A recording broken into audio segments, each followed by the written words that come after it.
Vamos dar início aqui à nossa aula de hoje, onde vamos falar sobre dois assuntos: movimento balístico, tá?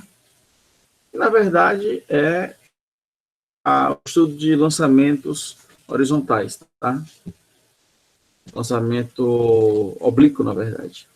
A mistura do lançamento horizontal com o lançamento vertical. Então, e em seguida a gente vai trabalhar um pouco com o movimento circular, tá? Então é o seguinte, o que é um lançamento oblíquo? Ele ocorre, tá, quando o objeto inicia um movimento, só que ele faz um ângulo com a horizontal, tá? Então, nesse caso aqui, por exemplo, a gente tem uma partícula que está descrevendo aqui uma trajetória parabólica de tal modo que ela foi lançada fazendo um determinado ângulo aqui com a horizontal, tá? Nesse tipo de lançamento, o objeto executa dois movimentos simultâneos ao mesmo tempo. Ele executa um movimento na vertical, já que ele está subindo, e ele executa também um movimento na horizontal, já que ele está se deslocando também em X. Só que tem uma análise interessante em cima disso daí que eu comentei já na aula anterior, tá? O movimento realizado no eixo Y, tá? Ele vai estar sujeito à aceleração da gravidade, portanto, é um movimento uniforme variado, é um movimento uniformemente variado, tá? Por conta da atuação da gravidade. Porém, no eixo X, tá? O movimento ele é considerado retilíneo e uniforme, ou seja, não existe aceleração em X, só existe aceleração em Y. E a gente precisa levar em conta essas informações para a gente estudar esse lançamento oblíquo, e basicamente a gente precisa aqui encontrar dois valores, que são a altura máxima atingida pelo lançamento oblíquo, tá? E o alcance horizontal. Então, vamos analisar esse mapa mental aí, tá? Para a gente entender melhor. Então, suponha um canhãozinho aí, ó. Ele lançou uma bala, tá? Ela é lançada, ela é ejetada do caminhão, do canhão, com uma velocidade V0. Essa velocidade V0, ela tem suas componentes X, tá? Vai ter a sua componente X e vai ter a sua componente Y, né? E é interessante que a gente analise isso, porque é o seguinte, já que ela tem componente X e tem componente Y, tá? Você pode precisar calcular, você vai calcular essas componentes X e essas componentes Y aqui, tá? A componente X vai ser a componente horizontal, que vai ser quem? Vai ser V0 cosseno de θ, ó. Vê aqui, ó. Tá aqui o valor de V0. O V0, ele faz um ângulo θ com Vx. Então, Vx é V0 cosseno de θ. E o V0y, que é a velocidade inicial em Y, vai ser V0 seno de θ.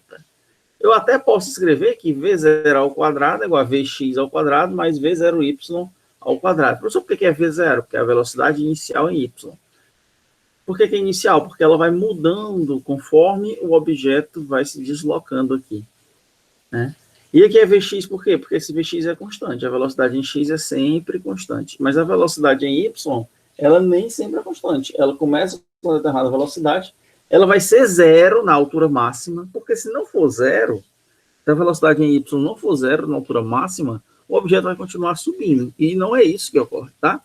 E aí, no final, a gente tem aqui o Vx sempre apontando para a horizontal, e o Vy, nesse caso aqui, ele vai apontar para baixo. Esse espaçozinho aqui, ΔS, é conhecido como alcance, tá? Aí, ó, a gente tem os ângulos notáveis, 30, 45, 60, que eu espero que vocês já conheçam. Porém, quando o ângulo é de 45 graus, a gente vai ter o maior alcance possível. Quais são as relações úteis? A altura máxima é V0 ao quadrado, seno ao quadrado de θ sobre 2g. O alcance máximo é V0 ao quadrado, seno de 2θ sobre g. E o tempo de subida é V0y dividido por g. Eu vou demonstrar essas equações aqui para vocês agora, tá bom? Ó, o alcance horizontal é o que? É a distância entre os pontos de partida, de onde ele saiu até onde ele chegou, tá? Então, esse aqui é o alcance horizontal, tá? E aí eu vou estudar isso como? Eu vou estudar isso aqui por meio de um movimento uniforme, tá? Vou estudar isso aqui por meio de um movimento uniforme, tá certo? Como é movimento uniforme, eu posso escrever assim, ó, posição menos a posição inicial, passo esse S0 para cá, então fica S menos S0, igual a Vx vezes T. Só que quem é Vx, pessoal, é a componente x da minha velocidade, que é quanto? V cosseno de θ. Então, eu posso dizer que meu alcance horizontal é V cosseno de θ vezes t. Professor, mas aqui ele está dizendo que o alcance máximo é V0 ao quadrado, seno de 2θ sobre G. Sim, só que ele não calculou o t, tá? A gente pode calcular o t aqui. Ó, o alcance horizontal é a distância entre os pontos de partida e chegada do objeto lançado obliquamente. A sua determinação será feita a partir da função horária da posição para o movimento retilíneo uniforme. Então, é por isso que a gente pode escrever as equações dessa forma aqui. Observe que a diferença entre as posições final e inicial foi substituída por A, né? Ó, S menos S0, a gente substituiu por A. O A é o alcance do objeto, tá? Aí, o Vx, a gente escreveu como V cosseno de θ. Esse tempo considerado na equação é o tempo total para que o objeto saia do chão, atinja a altura máxima e retorne ao solo. No estudo do lançamento vertical, vemos que o tempo gasto para que o objeto atinja a altura máxima, né? Então, ó, quando a gente estuda aqui o lançamento vertical, qual é o tempo que o objeto leva para atingir a altura máxima? Eu quero saber o tempo para ele chegar até aqui. Vai ser quanto? Vai ser V dividido por G. Por quê? Nessa equação, V é a velocidade e G é a aceleração. A gente não sabe que a aceleração é V vezes T? Então, o tempo vai ser V sobre G, tá? Só que esse V aqui é a velocidade em quê? Em Y, tá? A velocidade considerada na vertical será a componente VY. Quem é VY? Ora, VY é V0 seno de θ. Então, o T vai ficar o quê? V seno de θ sobre G. Beleza? Vocês entenderam até agora por que T é igual a V sobre G? Porque a aceleração é igual a V vezes T. Então, o T vai ser igual a V dividido pelo tempo. Tá bom? Como V é VY, já que eu estou considerando aqui o lançamento vertical, aí eu posso escrever que o T é V seno de θ dividido por G. Esse tempo refere-se o quê? A subida do objeto. Bom, professor, só que nessa outra equação aqui, o senhor falou que a aceleração é V cosseno de θ vezes T. Só que esse T que você está falando é o tempo para ele sair do chão, atingir a altura máxima e retornar ao solo. Tá? E esse tempo Tzinho aqui é o tempo só de subida. Então, o tempo de descida é igual ao tempo de subida? Sim. Tá? Então, por isso que a gente vai multiplicar. Ó, o tempo total do movimento será o dobro. Eu chamei de TS, tá? TS é o tempo de subida. O tempo total é T. Vai ser 2 vezes TS, que é o tempo de subida mais o de descida. Por isso que é 2. Então, fica 2 vezes seno de θ sobre G. Aí a equação do alcance era como? Era V cosseno de θ vezes T. O T é quanto? 2 vezes seno de θ sobre G. Eu substituo aqui, ó. Então, vai ficar como? 2 que multiplica V ao quadrado, cosseno de θ, seno de θ sobre G. Tá? Só que esse termo 2 cosseno de θ, seno de θ, eu tenho aqui, ó, 2 vezes cosseno de θ vezes seno de θ. Ele pode ser substituído por seno de 2θ. Sendo assim, a equação final para a determinação do alcance horizontal vai ser o quê? V ao quadrado, seno de 2θ sobre G. Por quê, professor? Porque 2 seno de θ cosseno de θ é igual a seno de 2θ. Por quê? Porque seno de θ mais θ é seno θ cosseno θ mais seno θ cosseno θ, né? É uma identidade trigonométrica que, no meu caso, eu aprendi isso na 7ª série, tá? Então, eu espero que vocês já saibam disso. Então, é claro que quando você tem seno de 2θ, isso aqui vai ser 2 cosseno de θ, seno de θ. Se eu vejo 2 cosseno de θ, seno de θ, substituo por seno de 2θ. Por isso que meu alcance fica igual a V ao quadrado seno de 2θ. Pessoal, até agora vocês entenderam o que eu falei? Eu estou só demonstrando aqui como é que a gente calcula o alcance horizontal através de um lançamento oblíquo. Aí tem algumas discussões interessantes que a gente pode refazer aqui, tá? O alcance vai ser máximo quando? Ele vai ser máximo quando seno de 2θ for igual a 1. Ou seja, quando o θ for 45 graus. Porque 2 vezes 45 graus, que vai ser o valor de θ, vai dar 90 graus. E o seno de 90 vai ser 1, que corresponde ao máximo valor possível para esse termo aqui, tá? Então, a gente pode dizer que o alcance vai ser máximo quando o ângulo for de 45 graus, que é o azul aqui, ó. Vocês estão vendo, ó? Eu estou considerando vários ângulos aqui, ó. 15 graus, 30 graus, aí, ó, 45 graus, 60 e 75. Aí a gente tem diferentes alcances. Quando é que o alcance é máximo? Quando o ângulo é de 45 graus, tá? Quando o ângulo é de 45 graus. Beleza? Bom, calculado e entendido o valor do alcance máximo, que é muito simples, tá? É uma combinação de equações. A gente só precisa combinar que S vai S0 mais VT, S menos S0 é o A, o Vx é V cosseno de θ. Esse tempo aqui é o tempo total, desde quando ele foi lançado até quando ele chegou, tá? E aí esse tempo total, a gente calcula o tempo de subida e multiplica ele por 2. O tempo de subida vai ser o quê? Vy sobre G. Professor, de onde foi que você tirou essa equação? Ora, a aceleração é V vezes T, né? Aliás, a aceleração é igual a quanto? V dividido pelo tempo, né? Então, se eu isolar o valor de T, eu vou ver que T, na verdade, é igual a V sobre G. Uma manipulação algébrica extremamente trivial, tá? E aí você, só revendo aqui, né? O Vy é V seno de θ, foi V seno de θ sobre G, você multiplica por 2, porque você está considerando aqui o tempo de subida igual ao tempo de descida. E esse 2 cosseno de θ, seno de θ, ele é igual a seno de 2θ. Por isso que a aceleração fica V ao quadrado, seno de 2θ, dividido por G. Então, isso aqui é o alcance. E essa é a primeira equação que eu mostrei aqui para vocês. Tá? O V ao quadrado, seno de 2θ sobre G. O tempo de subida, ó, V0y sobre G. Beleza? Agora eu vou encontrar o que? A altura máxima. Que é o que? A altura máxima que a minha bala vai atingir. Como é que eu faço para calcular essa altura máxima? Bom, então vamos lá. Eu vou usar a equação de Torricelli, porque na equação de Torricelli é uma equação do movimento que vai ser independente do tempo. Então, ó, V ao quadrado igual a V0 ao quadrado, mais duas acelerações vezes ΔS. Nós já demonstramos essa equação. Inclusive, eu passei esse exercício para vocês, que eu espero que vocês tenham feito. Vocês têm até quarta-feira para entregar, tá? Para o lançamento oblíquo, a gente tem o seguinte, ó. Vy ao quadrado igual a V0y ao quadrado menos 2 vezes A vezes H. Tá? Onde o H é o quê? É a minha altura máxima. Só que na altura máxima, qual é a velocidade do objeto? Lá, quando você chuta uma bola, quando ela atinge a altura máxima, lá nesse ponto, a velocidade dela é zero. Tá? Se é zero, então esse meu primeiro termo aqui fica zero. Então fica zero igual. Aí quem é V0y? É V0 seno de θ. Estou falando isso desde o começo da aula. Então fica V0 seno de θ ao quadrado, menos 2GH.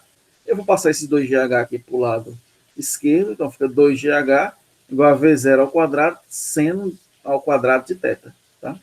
E aí eu deduzo rapidamente que H vai ser quanto? Vai ser V0 ao quadrado, seno ao quadrado de θ. Eu vou passar esse 2G para cá dividindo. Então, ó, essa equação aqui determina o quê? A altura máxima atingida por um objeto que executa o movimento oblíquo. O professor poderia deduzir essa mesma equação considerando apenas a equação da posição em função do tempo, movimento uniformemente variado? Poderia. Vai dar mais trabalho? Vai. Vou encontrar exatamente a mesma resposta? Vai. Tá? Só que aqui eu estou utilizando a equação de Torricelli, que facilita enormemente a nossa vida. Tá? Então, o que acontece aqui? Ó? Acontece aqui. Agora, então, está deduzida todas as três equações aqui. A equação para a altura máxima, para o alcance máximo e para o tempo de subida. Eu lembro que eu pedi para vocês demonstrarem isso na última aula. Ah, não foi com vocês, né? Mas vocês vão ver que eu coloquei isso no vídeo sobre movimentos bidimensionais. Deixa eu fazer uma pergunta a vocês. Vocês entenderam a dedução dessas três equações aqui? Jonas, Marcelo, sim, beleza. Milena. Ah, mas o senhor está falando muito rápido. Desculpa, Milena, eu vou falar bem devagarzinho, tá? Tentar. Mas vocês entenderam? Tem alguma coisa que não estou entendendo? Querem que eu repita? Como fica gravado, tá? Facilita muito. Bom, ele pediu aqui para repetir a questão da altura máxima, tá? Então, como é que a gente faz para calcular a altura máxima do objeto? A altura máxima é o seguinte. A altura máxima vai ser determinada por meio da equação de Torricelli. O que a equação de Torricelli faz? Ela calcula velocidades em função apenas das distâncias e das acelerações. Ela não considera tempo de subida nem tempo de descida, tá? Bom, a equação de Torricelli é para movimentos acelerados, por isso que a gente pode aplicar ela quando a gente considera que é apenas o movimento em Y. Já que no lançamento oblíquo você tem a composição de um movimento horizontal, tá? Com um movimento vertical, tá? A gente tem composição de movimentos. Se a gente tem composição de movimento, tá? Nós temos que analisar os dois casos, tá bom? Então, o que acontece aqui? V ao quadrado é igual a V0 ao quadrado mais 2 vezes a aceleração vezes ΔS. Essa aceleração vai ser a aceleração da gravidade, tá? A aceleração vai ser a aceleração da gravidade. Então, fica VY ao quadrado igual a V0Y ao quadrado. Por que aqui fica menos? Porque eu estou numa subida. Na subida, a minha aceleração é negativa. Então, fica menos 2 vezes A vezes H. Lá na altura máxima, a velocidade do móvel é nula. Por quê? Porque senão ele continuava subindo. Tá? Ele tem que parar em Y. Embora continue tendo componente em X, mas a componente em Y dessa velocidade é nula. O sinal negativo na equação justifica-se pelo fato do movimento ser ascendente, contrário ao sentido da gravidade. Aí, quem é V0y? Ora, V0y é V0 que multiplica seno de θ. Então, fica V0, seno de θ ao quadrado, menos 2 vezes G vezes H. Menos 2 vezes G vezes H passa para o outro lado, então fica 2GH, igual a quanto? V0 ao quadrado, seno ao quadrado de θ. Então, a altura máxima é igual a quanto? V0 ao quadrado, seno ao quadrado de θ, dividido por 2G. Essa equação determina a altura máxima. Professor, repita aí, por que V0y é V0 seno de θ? Aí você tem que lembrar disso aqui, ó. Quando o objeto é lançado com velocidade V0, a componente x dele é quanto? É V0 cosseno de θ. E a componente y dele é quanto? V0 seno de θ. Isso aqui vem lá da decomposição vetorial. Tá? Aí, por isso que fica V0 ao quadrado seno ao quadrado de θ. Eu passo 2G para baixo e encontro aqui a altura máxima. Beleza? Meu amigo Edu disse que entendeu. Que bom. Então, pessoal, dessa forma a gente chega nessas três equações aqui, tá bom? Agora, vamos estudar um outro assunto, que tem a ver com movimentos bidimensionais. Quando a gente fala de movimento balístico, a gente está falando de movimento bidimensional. A gente está analisando um movimento em X e um movimento em Y. Qual é a principal informação que vocês têm que ter na cabeça de vocês hoje? Quando você tem um lançamento oblíquo, o movimento em X ele é uniforme. E o movimento em Y ele é um movimento uniformemente variado. Tá? Então, para analisar o movimento em X, você vai utilizar as equações do movimento uniforme. E para analisar o movimento em Y, você vai estudar as equações do movimento uniformemente variado. Tá? Então, beleza. Aqui no movimento circular, que é o que nós vamos debater agora, você também tem a composição de dois movimentos. Por quê? Porque você está analisando um movimento em um plano. Então, novamente, você vai ter um movimento em X e vai ter um movimento em Y. Tá? Em movimentos retilíneos uniformemente variados, a aceleração se encontra onde? A direção do movimento e da velocidade. Tá? Então, a aceleração serve para quê? Para aumentar a velocidade ou diminuir a velocidade. Né? Então, o meu vetor, a aceleração, ele pode estar no mesmo sentido ou em sentido oposto. Se ele estiver no mesmo sentido, o movimento vai ser acelerado. Ou seja, as velocidades vão aumentando. Se ele estiver em sentido contrário, você vai ter um retardado. Então, nesse caso, presta atenção no que eu estou falando.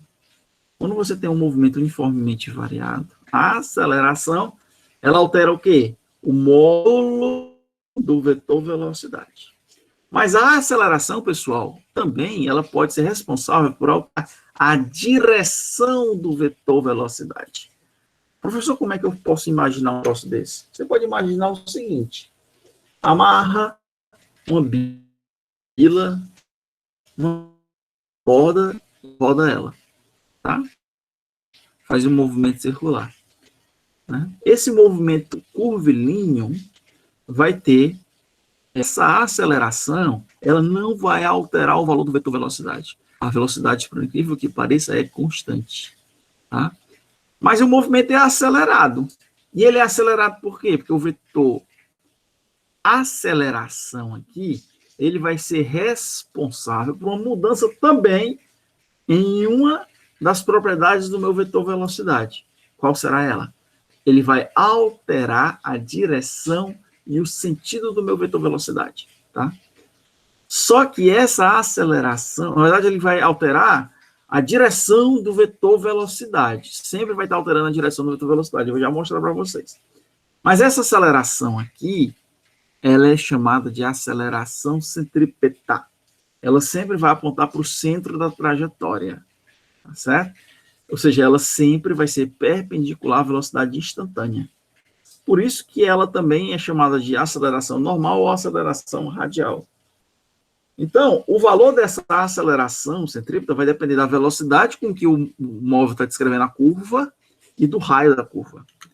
E aí, para a gente calcular esse meu vetor, o módulo dessa aceleração vai ser o quê? Vai ser V ao quadrado sobre R. Vai ser V ao quadrado sobre R. Aí eu vou mostrar para vocês por que é V ao quadrado sobre R. Tá? Eu simplesmente podia dizer o seguinte, pessoal.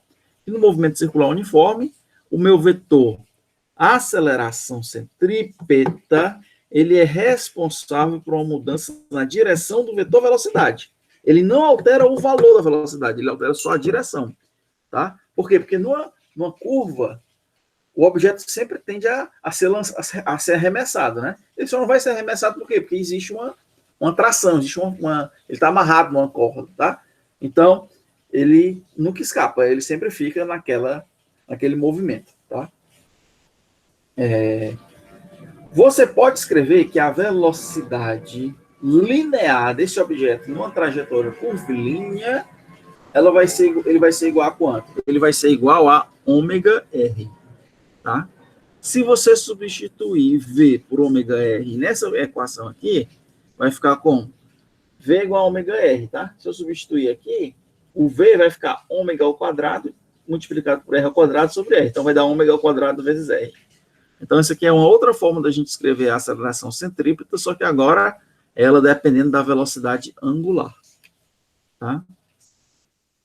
E aí eu vou demonstrar aqui para vocês, utilizando um conhecimento extremamente trivial que todos vocês já têm. Então, vamos ao seguinte. Ó. Vamos considerar um movimento circular uniforme, no qual a única aceleração presente é a aceleração centrípeta. Então, nessa posição B aqui, eu tenho a vetor velocidade V1. Tá? No A, eu tenho a velocidade V2. Esse triângulo ABC é isósceles, tá? Assim como o triângulo das velocidades V1 e V2, pois a velocidade é constante, ou para um movimento qualquer, pode-se considerar que em um intervalo infinitesimal de tempo não houve variação de velocidade. Eu estou dizendo aqui que a velocidade V1 é igual à velocidade V2, tá? Beleza. Então, o que é que a gente pode concluir aqui pela semelhança desses dois triângulos? Aqui eu tenho o meu vetor V1, que é o meu vetor velocidade nesse ponto B, que é o vetor V2 nesse ponto A. Tá? Eu estou pegando esses vetores aqui, ó, V1, coloquei ele aqui, botei o V2 aqui, tá? Peguei o V1, botei ele bem aqui assim, então ele formou esse triângulozinho aqui. Se eu quiser calcular delta V, vai ser quem? Vai ser V2 menos V1. Vocês já sabem isso, a gente já sabe disso, lá do conceito de subtração vetorial. Agora eu vou simplesmente fazer aqui um cálculo simples, uma demonstração simples, utilizando, tá, semelhança de triângulos. Então, ó, delta V, o vetor delta V está para AB, porque ó, esse pedaço aqui é quem? AB, esse pedaço aqui é quem? R, esse pedaço aqui é quem? R, esse pedaço aqui é quem? V1, esse pedaço aqui é quem? V2, esse aqui é o quê? Delta V. Então, delta V está para AB, assim como V1 está para R, beleza? Só que eu sei que a aceleração média é igual a quanto? Delta V sobre delta T. Isso aí é o conceito de aceleração. Tá? Esse é o conceito de aceleração. Aí o que é que eu posso fazer aqui? Ó? Contudo, considerando um intervalo de tempo muito pequeno, tá? Se a gente considerar que o intervalo de tempo delta T é muito pequeno, o ângulo θ será muito pequeno. Tá? Então, se esse ângulo θ ele é muito pequeno, o segmento de reta B será igual ao arco AB. Porque é um arco isso aqui, tá? Por sua vez, só que esse arco aqui, AB, ele é igual a quem? V vezes ΔT, tá? Velocidade escalar vezes o tempo, né? Distância é igual a velocidade vezes o tempo, tá? Tudo bem. Então, esse meu arco AB aqui vai ser igual a quanto? Vai ser a velocidade V multiplicado por ΔT. Aí eu vou substituir aqui e fica o ΔV igual a V vezes ΔT. E o meu vetor V1, ele é aproximadamente igual a V, que é constante. Porque o módulo de V1 é aproximadamente igual ao módulo de V2. Então, ΔV sobre V vezes ΔT igual a V sobre ΔR. Então, vamos lá. Ó. O que é que eu obtenho aqui? Ó? ΔV, repetindo, sobre está dividindo V vezes ΔT igual a V sobre R. Porque o módulo de V é igual a V. Tá? Esse meu V aqui passa para cá. Então, fica como? V ao quadrado sobre R. Mas quem é ΔV dividido por ΔT? É a minha aceleração. É por isso que eu posso escrever que a minha aceleração média é igual à aceleração centrípeta, que é igual a V ao quadrado sobre R. Vocês entenderam, pessoal, como é que eu deduzi essa equação? Eu espero que sim. Tá? Eu fiz só por semelhança de triângulo. Tá? Eu tenho esse ΔT aqui, eu tenho esse aqui é R, que é R, que é AB. Então, meu vetor V1, meu vetor V2. Eu só juntei eles e estou fazendo a semelhança de triângulos. Eles são os mesmos ângulos, tá? Beleza. É possível perceber que quanto maior a velocidade ao fazer uma curva, maior a aceleração centrípeta necessária. E quanto maior o raio, menor a aceleração centrípeta. É muito importante lembrar dessa fórmula aplicada diretamente nos problemas e das relações de proporcionalidade que ela guarda. Então, por exemplo, ó, se um carro quiser realizar uma curva com o dobro da velocidade, o raio dessa curva deveria ser o quádruplo, para que a aceleração centrípeta atuante fosse a mesma, a fim de manter a segurança. Então, se você quer fazer uma curva com uma velocidade muito alta, você tem que considerar um raio muito grande, porque se o raio for muito pequenininho, a aceleração vai ser violentamente grande. Consequentemente, a força centrípeta vai ser grande.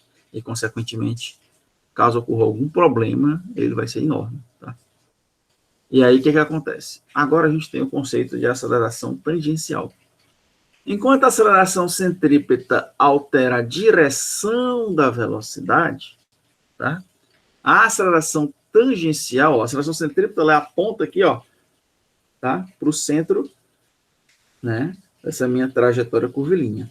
A aceleração tangencial, ela vai alterar o módulo da velocidade. Ou seja, o movimento curvilíneo, seja o movimento curvilíneo ou retilíneo. A aceleração tangencial é aquela presente em um movimento retilíneo uniformemente variado, tá? A aceleração tangencial vai ser o quê? ΔV sobre ΔT. Diferentemente da aceleração centrípeta, que está sempre perpendicular à velocidade, apontando para o centro da trajetória, a aceleração tangencial está sempre na mesma direção da velocidade instantânea. Tá? É claro, pessoal, que se você está descrevendo um movimento circular uniforme, você pode aumentar a velocidade tangencial. Se você aumenta a velocidade tangencial, consequentemente, é porque você tem a aceleração tangencial ali provocando esse aumento. Tá?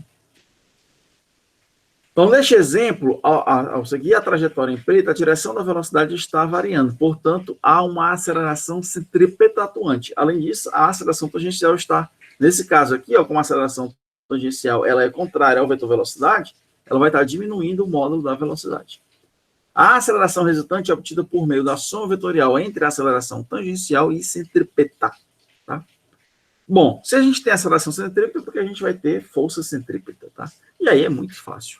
Se força é MA, então a força centrípeta vai ser mv ao quadrado sobre R. Nós vamos estudar isso aqui melhor quando a gente estiver estudando a dinâmica dos movimentos curvilíneos e circulares. E o que é a aceleração centrífuga? Ao contrário da aceleração centrípeta, que aponta para o centro, a centrífuga aponta para fora.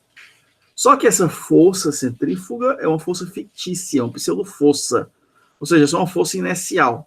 Ela vai depender de quem está observando e como essa pessoa está observando o movimento, onde é que ele está posicionado.